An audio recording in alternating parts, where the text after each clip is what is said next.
প্রিয় শিক্ষার্থীবৃন্দ, আসসালামু আলাইকুম। আশা করি তোমরা সবাই ভালো আছো, সুস্থ আছো। তো আমরা আজকে অষ্টম শ্রেণীর স্বাস্থ্য সুরক্ষা বইয়ের যে চতুর্থ অধ্যায় আমরা যেটা নিয়ে আলোচনা করছিলাম, সেই অধ্যায় অর্থাৎ আমার আত্মবিশ্বাস আমার পাথেয় এই চ্যাপ্টারের আমরা ৬৩ পেজ পর্যন্ত আমাদের সবগুলো পূরণ করেছি। আজকে আমরা ৬৪ পেজের থেকে শুরু করব। এখানে আমাদের প্রথমে মানসিক চাপ ব্যবস্থাপনা, মানে আমরা মানসিক চাপে পড়লে কি করতে পারি না পারি এই জিনিসগুলো এখানে একটু লিখে দিয়েছে। এরপরে আমরা মানসিক চাপ ব্যবস্থাপনার একটা কৌশল বলে একটা ছক দেওয়া আছে। এই ছকটা এখানে তোমাদের ৬৫ পেজে সেটা একটু পূরণ করতে হবে। তো এইটার ছকটা আমি তোমাদের জন্য একটা নমুনা কপি দিয়েছি, সেটার আলোকে তোমরা লিখতে পারো। যে বিষয়গুলো আমার মনে চাপ সৃষ্টি করে সেই বিষয়গুলো চিহ্নিত করে নিয়ন্ত্রণ করার উপায় খুঁজে বের করি। যে কোনো বিষয়ে হতাশ না হয়ে ইতিবাচক চিন্তার মাধ্যমে সমস্যার সমাধান করি। এতে আমার মনের উপর চাপ সৃষ্টি হয় না। মানে ওই যে আমাদের মানসিক চাপের যে কৌশলগুলোর কথা বলেছে, সেই কৌশলগুলো কি সেটা আমরা এখানে দিয়েছি। তারপরে নিজের পছন্দ কাজগুলো করি, যেমন বই পড়ি, গান গাই, টিভি দেখি। মানে যখন আমাদের মানসিক চাপ ফিল করি তখন আমরা এই কাজগুলো করি।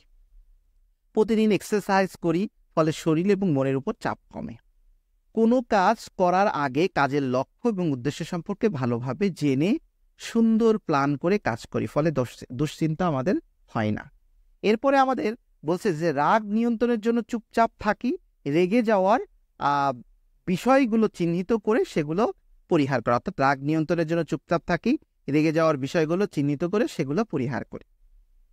নিজেকে দোষ না দিয়ে ভুল স্বীকার করে নিয়ে সেগুলো শুধরে নেওয়ার জন্য করণীয় বিষয়গুলো অনুসরণ করে।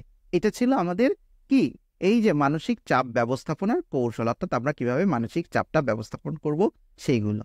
তো এটা তোমরা তোমাদের আলোকে লিখবা। আমি কিছুটা সলভ করে দিয়েছি, বাকিটা তোমরা তোমাদের মতন করে লিখবা। এরপরে আমাদের আর একটা ছক আছে ৬৬ পেজে, আমাদের ৬৭ পেজে। সেটা এখানে এখানে বলছে যে যে কিভাবে আমরা নিজেদের মানসিক চাপের যে প্রভাব, মানসিক চাপ ব্যবস্থাপনার যে কৌশল, এটা করেছি না।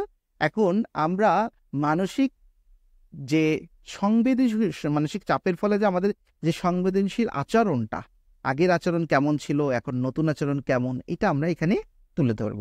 তো দেখি আমরা এটা কিভাবে।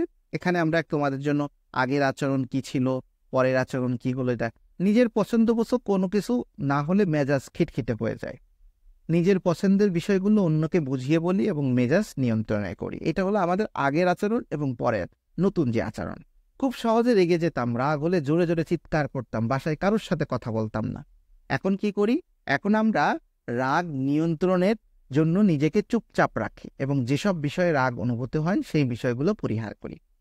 তারপরে আগে আমরা কথায় কথায় অভিমান হতো, কান্না করতাম। এখন নিজের অনুভূতি বা আবেগকে নিয়ন্ত্রণ করতে পারি।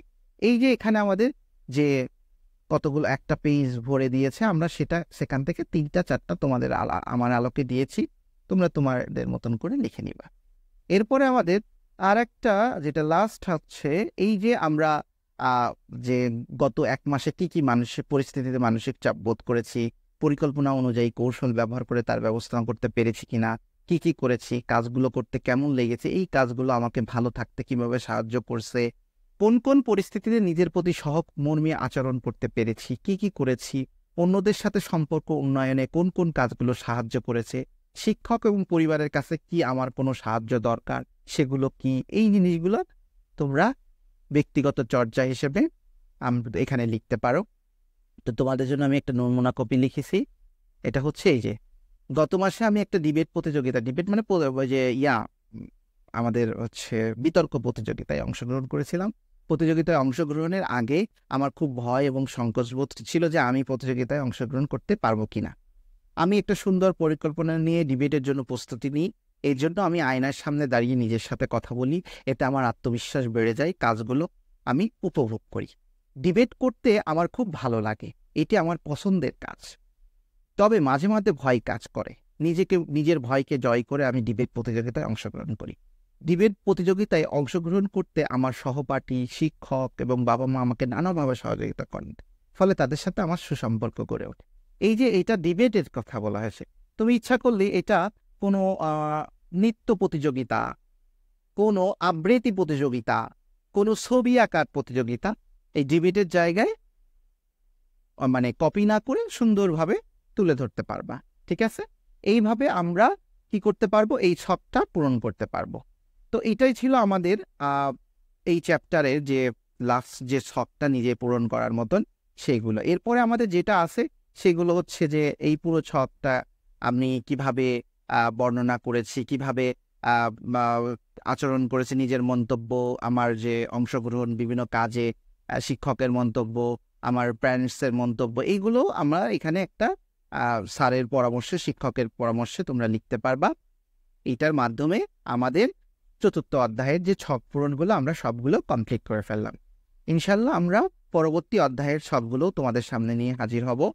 তো আমাদের এরকম ভিডিও যদি তোমাদের ভালো লেগে থাকে অবশ্যই আমার চ্যানেলটা সাবস্ক্রাইব করবা এবং লাইক কমেন্ট করে পাশে থাকবা। সবাই ভালো থেকো।